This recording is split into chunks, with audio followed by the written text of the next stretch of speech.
नमस्कार, मैं हूं शम्स ताहिर खान। क्या बाबा सिद्दीकी का कत्ल सलमान खान को डराने के लिए किया गया या इसके पीछे की साजिश कुछ और है? जिस लॉरेंस बिश्नोई गैंग का नाम बाबा सिद्दीकी के कत्ल के बाद सामने आ रहा है, उस लॉरेंस गैंग से बाबा सिद्दीकी की कभी कोई दुश्मनी नहीं रही। यहां तक कि बाबा सिद्दीकी को लॉरेंस गैंग ने कभी कोई धमकी भी नहीं दी, जबकि अमूमन लॉरेंस गैंग के बारे में ये कहा जाता है कि वो या तो सिर्फ धमकाता है या फिर धमकी देने के बाद ही किसी वारदात को अंजाम देता है। लेकिन इस केस में ऐसा कुछ नहीं हुआ।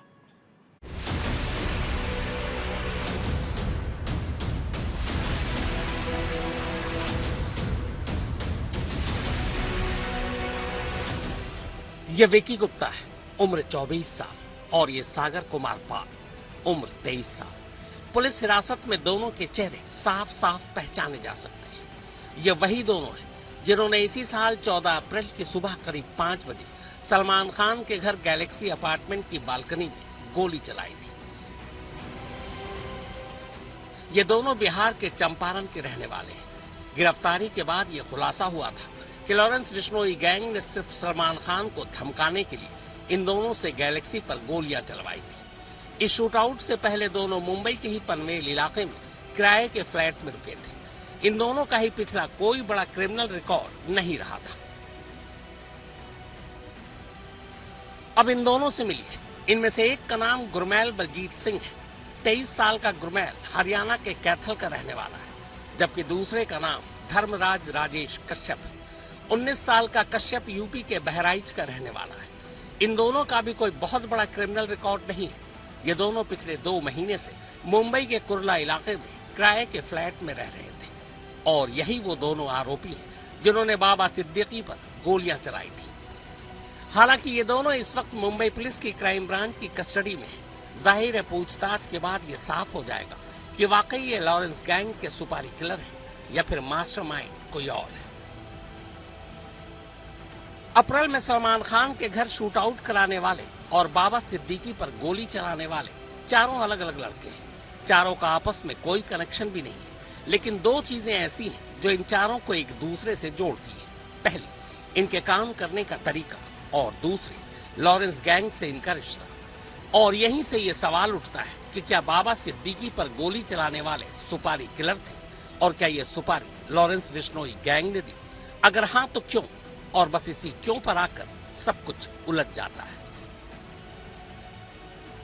सबसे पहले बाबा सिद्दीकी की हत्या के बाद सोशल मीडिया पर वायरल हो रहे इस पोस्ट को देखिए। ये वो पोस्ट है जिसे शुभ लोनकर महाराष्ट्र नाम से एक यूजर ने पोस्ट किया है।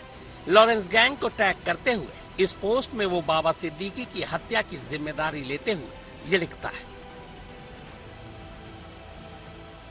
सलमान खान, हम ये जंग चाहते नहीं थे, पर तुमने हमारे भाई का नुकसान करवाया है। आज जो बाबा सिद्दीकी के शराफत के पुल बांध रहे, वो एक टाइम में दाऊद के साथ मकोका एक्ट में था। इसके मरने का कारण अनुज थापन और दाऊद को बॉलीवुड, राजनीति और प्रॉपर्टी डीलिंग से जोड़ना था।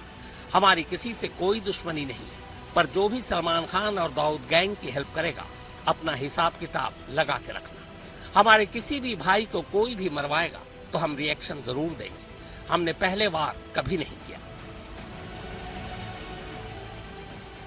इस पोस्ट में एक नाम है अनुज थापन का। सवाल यह है कि अनुज थापन कौन है? तो इसी साल 14 अप्रैल को सलमान खान के घर गैलेक्सी पर जिस विकी गुप्ता और सागर कुमार पाल ने गोली चलाई थी, उसे गोली चलाने के लिए पिस्टल देने वालों में एक अनुज थापन था। थापन को मुंबई पुलिस ने पंजाब से गिरफ्तार कर लिया था। बाद में उसी थापन ने क्राइम ब्रांच के दफ्तर में खुदकुशी कर ली। इस पोस्ट में उसी अनुज थापन की हत्या और उसका बदला लेने का जिक्र किया गया है। पर सवाल फिर वही है कि थापन की मौत का बदला बाबा सिद्दीकी से क्यों लिया गया? सिर्फ इसलिए कि बाबा सिद्दीकी सलमान खान के दोस्त थे।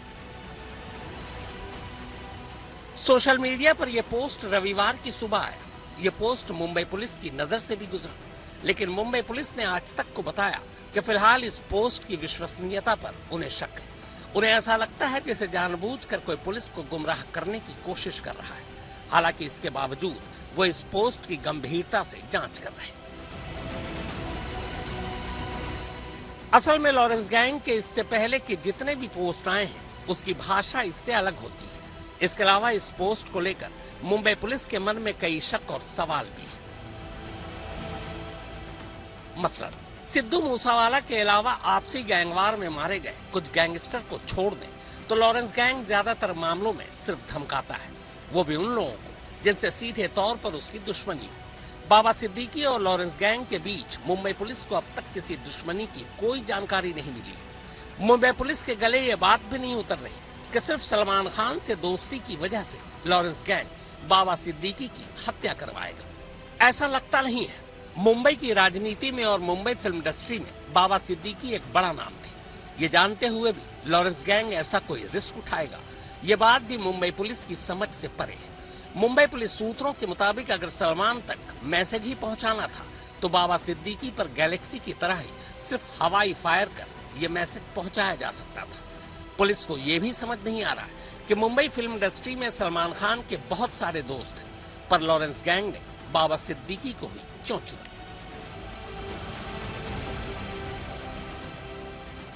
मुंबई पुलिस सूत्रों के मुताबिक शनिवार रात बांद्रा ईस्ट में बाबा सिद्दीकी के बेटे के दफ्तर के बाहर कुल 3 हमलावर आए थे। गुरमैल और धर्मराज के अलावा तीसरा शिव कुमार नाम का आरोपी था।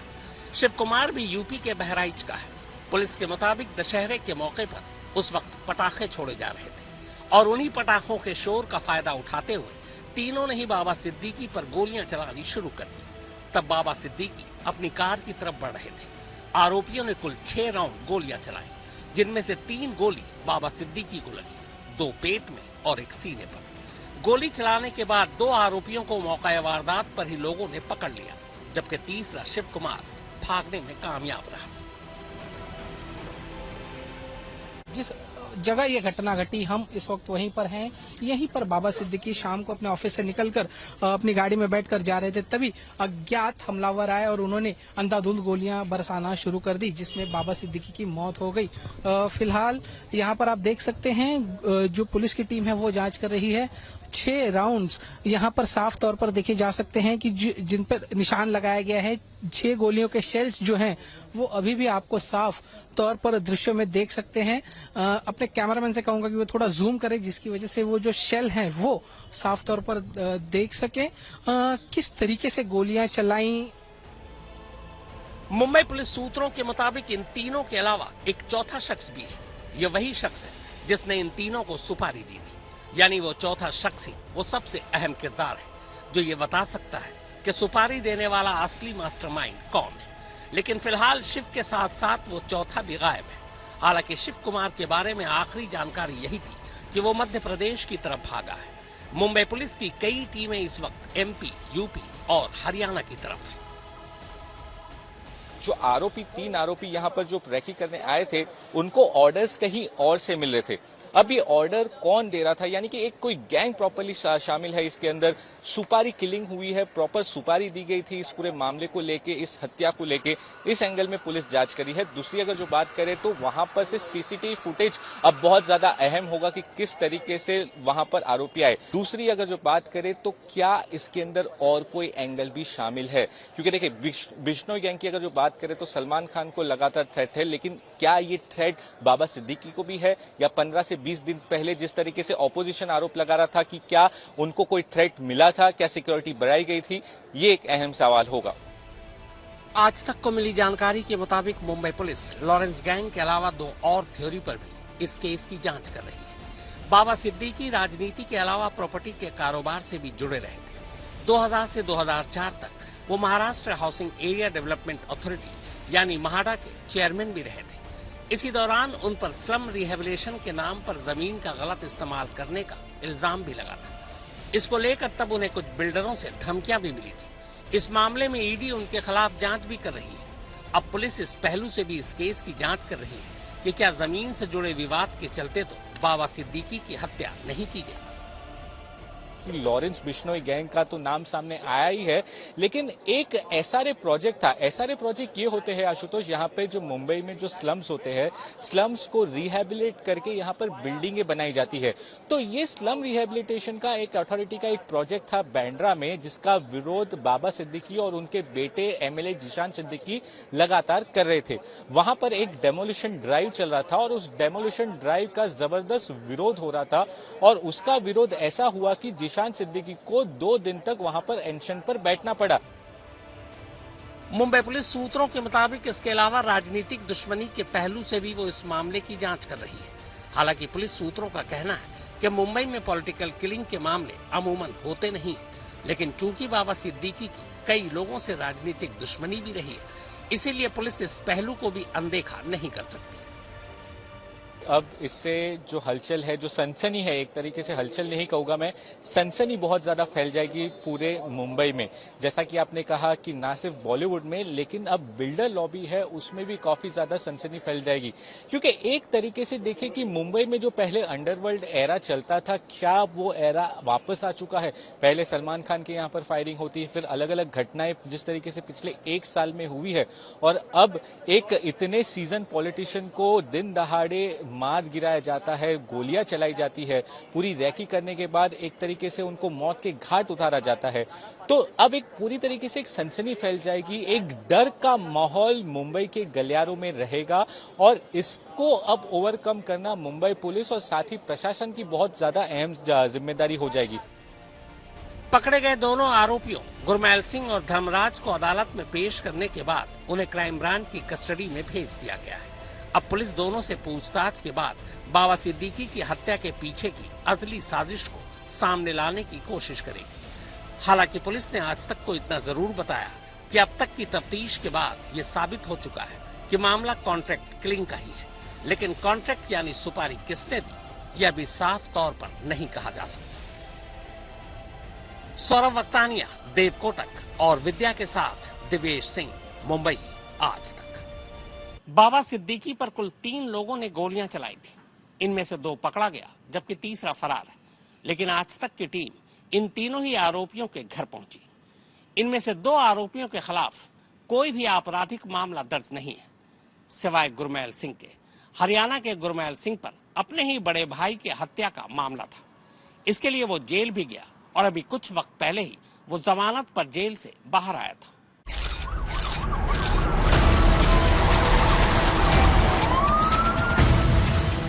बाबा सिद्दीकी पर जिन 3 लोगों ने गोलियां चलाई थी, उनमें से 2 धर्मराज कश्यप, गुरमैल बलजीत सिंह मौके पर ही पकड़े गए और इस वक्त क्राइम ब्रांच की हिरासत में है, जबकि तीसरे आरोपी शिव कुमार की तलाश में एक साथ कई टीम महाराष्ट्र, हरियाणा, यूपी और एमपी में दबिश डाल रही है।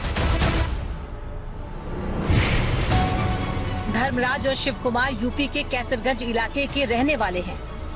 ये दोनों पिछले काफी वक्त से पुणे में रेहड़ी पटरी पर ठेला लगाने का काम करते थे।